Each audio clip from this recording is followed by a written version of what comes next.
जय हिंद। स्वागत है आप सभी का एक बार फिर से ओजांग टाइम्स पर।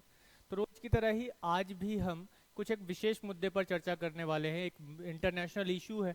ये एक मुद्दा नाइजर से आया। नाइजर में हमें एक सुर्खियां देखने को मिली, एक न्यूज़ हमें देखने को मिला, एक करंट अफेयर्स हमें देखने के लिए मिला कि कहीं ना कहीं जहां हम यूक्रेन के साथ रशिया का वॉर देख रहे थे, तो वहीं रशिया का नाम अफ्रीकी देशों में भी हमें आज देखने को मिल रहा है। तो ये अफ्रीकी देश नाइजर है, और कहीं ना कहीं यहाँ हम ये भी देख रहे हैं कि रूस के ऊपर ये एक आरोप लगाया जा रहा है कि नाइजर में जो अभी तख्ता पलट हुआ है, सैन्य शक्तियों का जो वहाँ की गद्दी पर आरोपण हुआ है, वो उसको हथियाया गया है या तख्ता पलट किया गया है। वो किसने किया है? वो किया है रूस ने। रूस का उसमें कोई हाथ है। तो इस पर थोड़ी सी बात करेंगे, अपने एग्जाम के पॉइंट ऑफ व्यू से हम इस पर चर्चा करेंगे। तो मैं एक बार फिर से आपके लिए लेकर आया हूं। तो चैनल पर जो लोग बने हुए हैं, रेगुलर बने हुए हैं, उन लोगों से एक अनुरोध है कि भाई जो लोग सब्सक्राइब नहीं कर रहे हैं, रेगुलर वीडियोस का लुत्फ उठा रहे हैं, देख रहे हैं, अपनी नॉलेज को बढ़ा रहे हैं, तो चैनल को सब्सक्राइब कर दें, बेल आइकन को प्रेस करें और शेयर कर दें ज़्यादा से ज़्यादा अपने मित्रों के बीच में, अपने दोस्तों के बीच में, ताकि हमें एक मोटिवेशन मिले हमेशा की तरह और हम नए नए इश्यूज आपके सामने रखते रहें। तो भाई अभी जो न्यूज आ रही है वो क्या आ रही है कि नाइजर तख्ता पलट के पीछे रूस का हाथ। इस चीज को हमें देखने के लिए ये चीजें हमें सुनाई दे रही हैं, बताई जा रही हैं आज के न्यूज में। तो पश्चिमी देशों के साथ पुतिन ने फिर कर दिया खेला, परमाणु शक्तियां बेचैन। यानी हम यहाँ पे लगातार इस चीज को भी समझते हुए आ रहे हैं, देखते हुए आ रहे हैं कि पश्चिमी जो देश है, यानी खासतौर पर जो यूरोपियन कंट्रीज हैं या यूएसए है, उनके साथ रूस का हमेशा एक तरह से कंपटीशन चलता रहता है, किसी ना किसी चीज को लेकर, किसी ना किसी क्षेत्र को लेकर, किसी ना किसी व्यापार को लेकर या किसी ना किसी विवाद को लेकर। तो इसी बीच यहाँ पर कहीं ना कहीं ये एक बात निकल कर आती है कि रूस ने जो एक फ्रांसीसी कंट्रोल में रहने वाला, फ्रांस के कंट्रोल में रहने वाला नाइजर देश था और उसके आसपास के कुछ देश थे, वहां पर एक तख्ता पलट हुआ। मुख्यतः कहाँ? नाइजर में तख्ता पलट हुआ। और ये पश्चिमी देशों के लिए एक बुरी खबर भी हो सकती है। और अगर हम देखें तो भाई जो यूरोपीय देश हैं, उन्होंने चाहे अफ्रीकी देश हो या एशियाई देश हो या अमेरिकी देश हो, उन पर लगातार कब्जा ही किया है। तो भैया ये देखने वाला बात होगा अब यहाँ पर का कि ये को नाइजर के व्यवसायी है, व्यापारी है, वो रूस का बहुत बड़ा समर्थक है। वो कह रहा है कि बहुत बढ़िया हुआ है, ये रूस से बहुत बढ़िया हुआ है। और उसके बाद तो और बात छोड़िए, उसके बाद क्या हुआ है कि वहाँ के लोग सब भी, आप देख रहे हैं यहाँ पर क्या चीज़ है, ये है रूस का झंडा। ठीक है, ये क्या है? ये रूस का झंडा है। और रूस का झंडा लेकर लोग रूस के समर्थन में उतर आए हैं नाइजर में।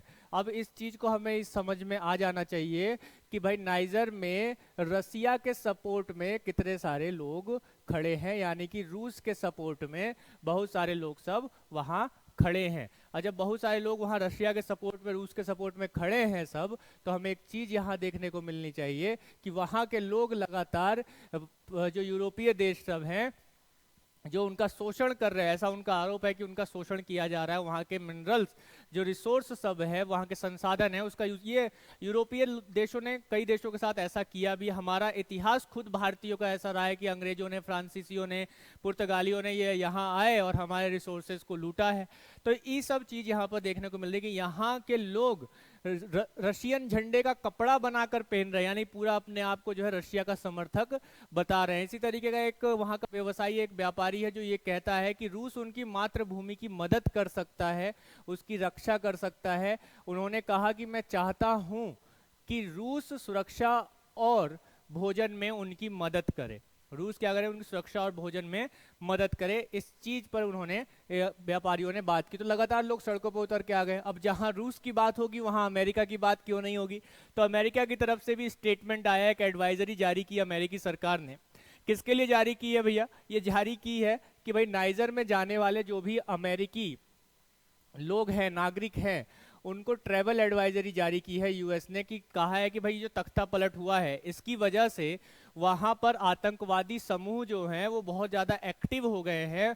और एक्टिव होने की वजह से क्या होगा कि सब अमेरिकी सबको पकड़ा जा सकता है, उनका अपहरण किया जा सकता है, संभावित हमले की साजिश की जा सकती है, उनके ऊपर हमले हो सकते हैं। तो इसलिए क्या किया गया है? इसलिए यहाँ पर अब जो अमेरिकी हैं, इन्होंने ट्रैवलर एडवाइजरी जारी की है, ट्रैवलिंग एडवाइजरी जारी की है। और वो एडवाइजरी में कहा गया है कि भैया जा रहे हो तो संभल के जाना, नाइजर में अब आतंकवादी समूह और अपहरण करने वाले लोगों की संख्या बढ़ गई है, ऐसा अमेरिका ने कहा। अब यहाँ पर कटाक्ष क्यों है, यहाँ पर रूस ने ऐसी एडवाइजरी क्यों अमेरिका ने ऐसी एडवाइजरी काहे जारी किया है?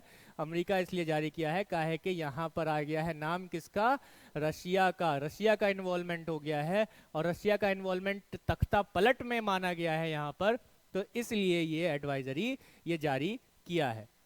हम सभी लोग जानते हैं कि रशिया और अमेरिका का एक 36 का आंकड़ा रहता है, 36 का आंकड़ा। तो हम यहाँ पे एक लोकेशन भी अगर हम लोग यहाँ पर देख लें कि भाई कहाँ ये लोकेशन है, तो ये अफ्रीका का पश्चिमी क्षेत्र है। इस मानचित्र में आप देखिए कि क्या है, अफ्रीका का पश्चिमी क्षेत्र है। और अफ्रीका के इस पश्चिमी क्षेत्र में आप इन नाइजर को देख सकते हैं। नाइजर का मैप आपको दिखाई दे रहा है साफ साफ, ठीक है, ये नाइजर है। नाइजर से लगने वाले जो देश हैं अफ्रीका में, अल्जीरिया, माली, बुर्किना फासो, बेनिन, नाइजीरिया, चाड और लीबिया। याद कर लीजिए, देख लीजिए, बिल्कुल अपने मैप में, अपने मानचित्र की किताब में भी देख लीजिए।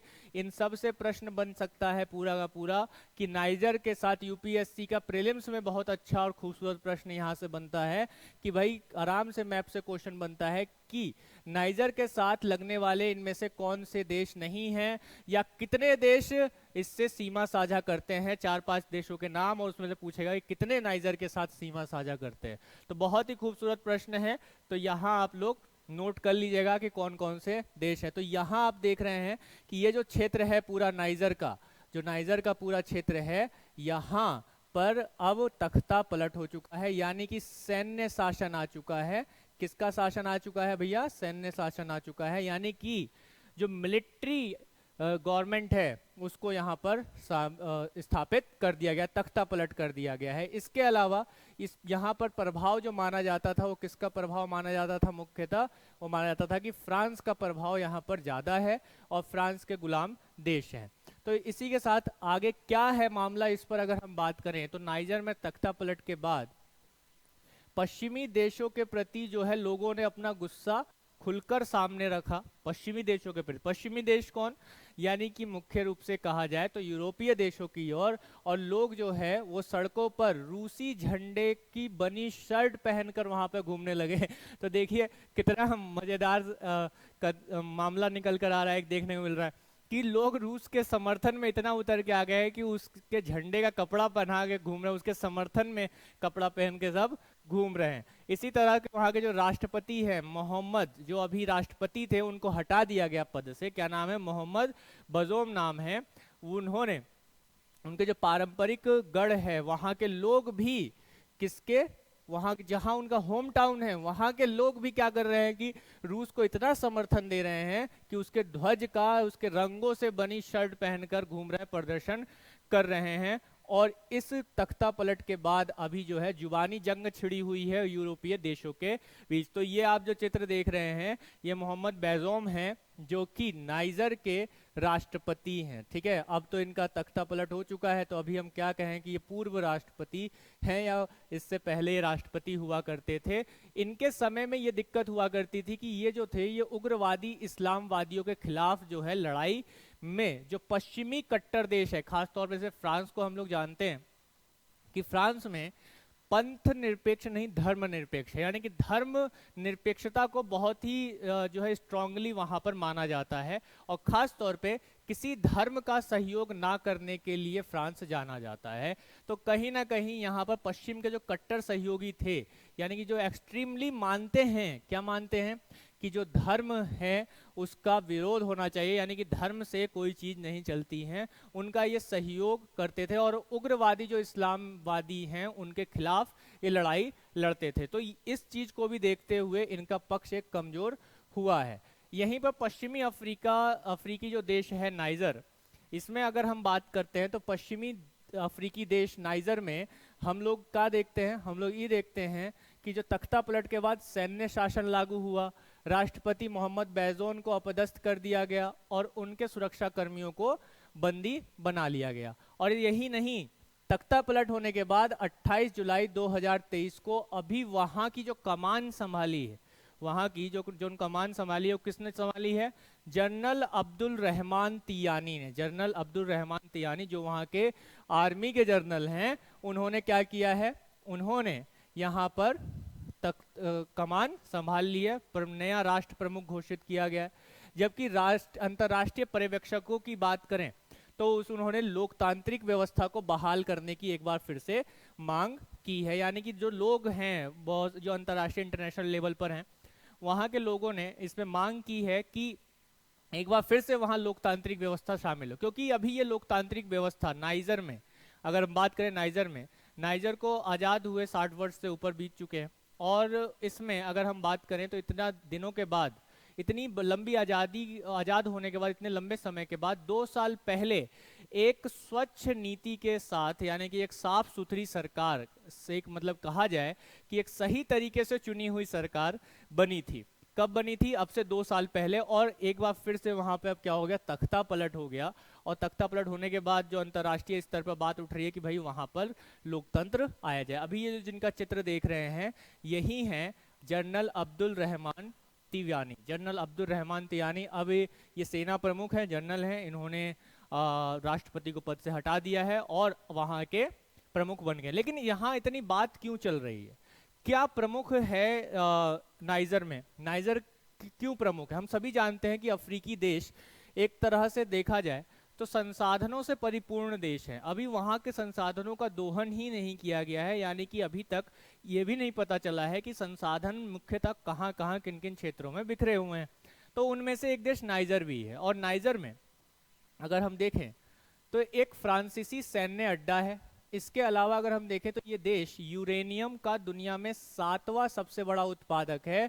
और यूरेनियम हम लोगों को पता है किस में इस्तेमाल होता है, परमाणु ऊर्जा में इसका उपयोग मुख्यतः किया जाता है। किस में किया जाता है? परमाणु ऊर्जा में इसका उपयोग मुख्यतः किया जाता है। तो परमाणु ऊर्जा के लिए यूरेनियम एक महत्वपूर्ण तत्व है और इसका 1/4 हिस्सा यूरोप, विशेषकर फ्रांस को जाता है। तो यहाँ पर एक लड़ाई इसी बात की है। वहाँ के जो कुछ आम लोग हैं रूस के समर्थन में हैं। एक किसान का वहाँ के स्टेटमेंट ये भी आया था कि नाइजर को स्वतंत्र रहना चाहिए, ना तो रूस के साथ होना चाहिए, ना ही फ्रांसीसियों के साथ होना चाहिए। लेकिन कुछ लोग ये भी कह रहे हैं कि अगर रूस के साथ रहेगा नाइजर तो उसको एग्रीकल्चर में बहुत ज़्यादा सपोर्ट मिलेगा, बहुत सारी चीज़ों की उसकी जो कमियां हैं उसको पूरा करने में सहायता मिलेगी। तो यहाँ देखिए जो रिसोर्स है, रिसोर्स की अगर हम बात कर रहे हैं तो एक मुख्य रिसोर्स क्या है? यूरेनियम है। और इसका 1/4 हिस्सा कहाँ जाता है? यूरोप में जाता है। और यूरोप में भी कहाँ जाता है? फ्रांस में जाता है। तो यानी कि फ्रांस पर भी आरोप लग रहे हैं या यूरोपीय देशों पर कि नाइजर का शोषण वहाँ के रिसोर्सेज को तो बहुत ज़्यादा लिया जा रहा है, लेकिन उसके साथ साथ उसका विकास नहीं किया जा रहा है। तो इस चीज को लेकर वहां के कुछ लोग, एक पक्ष जो कि यूरोप से नाराज है, एक पक्ष जो चाहता है कि रूस यहाँ पर अपना शासन कर सके। तो यहाँ तक कहा जा रहा है कि यूक्रेन युद्ध के बीच रूसी राष्ट्रपति व्लादिमीर पुतिन ने पश्चिमी देशों को एक तगड़ा झटका यहाँ पर दे दिया है। तो ये जो तगड़ा झटका दिया है, इस झटके से निपटने के लिए अभी आगे क्या चीजें आती हैं उस पर भी हम लोग बने रहेंगे। लेकिन ओवरऑल हमारी एक समझ बन जाती है कि अभी अफ्रीकी देश में क्या चल रहा है और वहाँ अफ्रीका में रूस क्या करने पहुंचा है। तो यहाँ पे सीधा सा कंसेप्ट बनता है कि जो पश्चिमी देश लगातार यूक्रेन को सपोर्ट किए जा रहे हैं, यूक्रेन की सहायता किए जा रहे हैं, तो उस सपोर्ट को कहीं ना कहीं कम करने, डाइवर्ट करने के लिए रूस की ये एक सोची समझी रणनीति भी हो सकती है कि कहीं ना कहीं हमें जो है अफ्रीकी देशों में आगे बढ़ना चाहिए। इसके अलावा आप लोगों के लिए एक बहुत ही महत्वपूर्ण सूचना ये है कि अगर आप चाहते हैं मेरे साथ करंट अफेयर्स पर अच्छी पकड़ बनाना, डेली न्यूज़ एनालिसिस करना और उनसे प्रश्न किस तरह से यूपीएससी में ड्राइव होते हैं या यूपीएससी में बनते हैं उस पर चर्चा करना, तो आप सभी लोग जो है मेरे साथ आधारशिला बैच में जुड़ जाइए। और ये बैच स्टार्ट होगा 7 अगस्त से। 7 अगस्त से ये बैच स्टार्ट होने वाला है। तो सभी लोग इससे जुड़ जाइए अच्छे से। सभी लोग रजिस्ट्रेशन करा लीजिए, एडमिशन ले लीजिए, तुरंत एडमिशन ले लीजिए। और एडमिशन के लिए आप इन नंबर्स पर कॉल कर सकते हैं।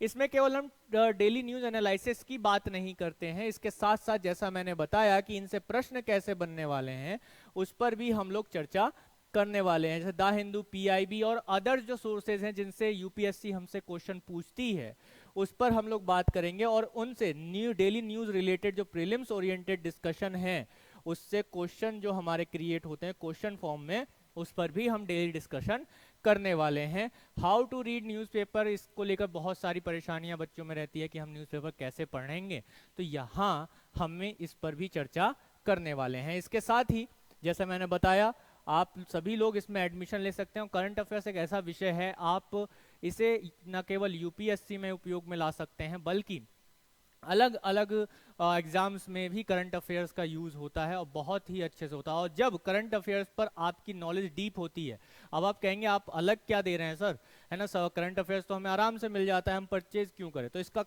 मेन रीजन है कि इससे बनने वाले प्रश्न कैसे होते हैं, उस पर हम बात करेंगे। और आपको जो प्रश्न यहाँ पर बना कर दिए जाएंगे, यकीन मानिएगा आपके परीक्षाओं में वो प्रश्न आपको दिखाई देने वाले हैं, उसका डिस्कशन दिखाई देने वाला है। ये एक सबसे महत्वपूर्ण बात है इस बैच में। चलिए आगे बढ़ते हैं। और एक और सूचना आप लोगों के लिए, गुरुकुल ऑफलाइन बैच, जो कि 2 बैचेस हैं हमारे, जो प्रोग्राम है गुरुकुल ऑफलाइन का, वो 2 बैचेस हमारे फुल हो चुके हैं। तीसरा बैच स्टार्ट होगा कब से? तीसरा बैच हमारा स्टार्ट होगा 17 अगस्त से, ठीक है, 17 अगस्त से स्टार्ट होगा। अभी ये ऑफर जो चल रहा है 50% ऑफ पर चल रहा है, ठीक है। सीमित सीटें बची हैं, बहुत कम सीटें बची हैं, और ये अपील है, ये समझ लीजिए कि हो सकता है कि ये जो अपील मैं आज आप लोगों से कर रहा हूँ ये आखिरी अपील हो, इसके बाद सीट फुल हो जाएंगी। तो जो भी कैंडिडेट चाहते हैं कि एडमिशन उनका गुरुकुल में हो, वो अपने टारगेट की तरफ आसानी से बढ़ सके, क्योंकि लक्ष्य की ओर बढ़ने के लिए एक मार्गदर्शन की आवश्यकता होती है, और उस मार्गदर्शन के लिए हमें जरूरी होता है कि हम गुरुकुल के सानिध्य में बैठकर उनसे सही मार्गदर्शन का ज्ञान प्राप्त करें। बिना गुरु के मार्गदर्शन के आप आगे नहीं बढ़ सकते। तो यहाँ आपको गुरुकुल में प्रॉपर एक मार्गदर्शन दिया जाएगा, और ये मार्गदर्शन केवल किसी एक व्यक्ति के द्वारा नहीं, यहाँ मार्गदर्शकों की एक टीम है, और उस टीम के जो हेड हैं वो ओजांग सर हैं। और इसके साथ साथ मैं आपको बताऊं कि ये गुरुकुल है, इसका नाम ही अपने आप में एक बहुत बड़ी गाथा कह देता है कि आपको अगर कुरुक्षेत्र के लिए तैयार होना है तो द्रोणाचार्य की शरण लेनी पड़ेगी, और यहाँ इस गुरुकुल के द्रोणाचार्य ओजांग सर हैं। इसी के साथ ही आप लोगों को अगर ओजांग सर के साथ काउंसलिंग करनी है तो इन नंबर्स पर कॉल कर सकते हैं, और इन नंबर्स पर कॉल करके आप अपनी सारी क्वेरीज को पूछ सकते हैं। आप कॉल कीजिए, कॉल तुरंत उठाया जाएगा, और आपकी सारी जो जिज्ञासाएं हैं उसको शांत जरूर किया जाएगा। इसके साथ ही एक चीज और, RFR मेथड की अगर हम बात कर ले, ऑनलाइन बैच है ये, केवल क्वेश्चन आंसर सीरीज है मुख्यतः, और इसमें क्वेश्चंस को ना केवल आपके साथ आपको उससे करवाया जाएगा, आपसे प्रैक्टिस करवाई जाएगी, बल्कि हर एक क्वेश्चन का एक डिटेल एनालिसिस दिया जाएगा। और इस डिटेल एनालिसिस देने का मतलब ये नहीं है कि आपको कोई PDF फॉर्म दे दिया जाए, या आपको पढ़ने के लिए कोई बुक दे दिया जाए, या कोई रेफरेंस बुक आपको बता दिया जाए, ऐसा कुछ नहीं है। हाँ, यहाँ पर खड़े होकर आपके साथ उस क्वेश्चन पर प्रॉपर डिस्कशन किया जाएगा, डीप एनालिसिस किया जाएगा कि इससे एक क्वेश्चन से आप कई क्वेश्चन बनाने का सामर्थ्य अपने अंदर ला सकते हैं। और ये उन लोगों के लिए है जो वाकई सीरियस हैं कि इस बार 2024 का प्रीलिम्स का पेपर वो निकाल ही लेंगे या निकालना चाहते हैं, तो ये उनके लिए है। तो चलिए, आशा करते हैं कि आप सभी ने इस बैच को परचेज किया होगा। जिन्होंने नहीं किया है वो सभी लोग परचेज कर ले, क्योंकि 10 अगस्त से इस बैच की शुरुआत होने वाली है। नंबर्स आपके सामने लिखे हुए हैं, आप अपनी सारी जिज्ञासाओं को इन नंबर्स पर कॉल करके शांत कर सकते हैं। सारे क्वेश्चन, सारे डाउट्स के जो हैं आपके इन नंबर्स पर हल किए जाएंगे। तो इसके साथ ही बढ़ते हैं, अब अगले सेशन में मिलते हैं हम आपसे, और आशा करते हैं कि आप सभी लोग हम सबको, यानी कि ओजांक IAS एकेडमी परिवार को फॉलो कर रहे हैं ojank.com पर। ojank.com हमारी वेबसाइट है, आपको इस पर डेली करंट अफेयर्स भी मिलता है, और इसके साथ साथ बहुत सारी स्टडी मटेरियल्स आपको प्रोवाइड कराए जाते हैं। मंथली मैगजीन भी प्रोवाइड कराई जाती है करंट अफेयर्स की। तो ojank.com पर विजिट जरूर कीजिए, फर्दर डिटेल्स आपको वहाँ पर बहुत सारी मिलेंगी, स्टडी मटेरियल बहुत सारा मिलेगा। तो ज्वाइन करें हमें ojank.com पर, और इसके साथ साथ हमारे YouTube चैनल को शेयर सब्सक्राइब जरूर करें, लाइक करना ना भूलें अगर आपने कुछ अच्छा और जानने को सीखा था। तो मिलते हैं अगले सेशन में, तब तक अपना ध्यान रखें। जय हिंद।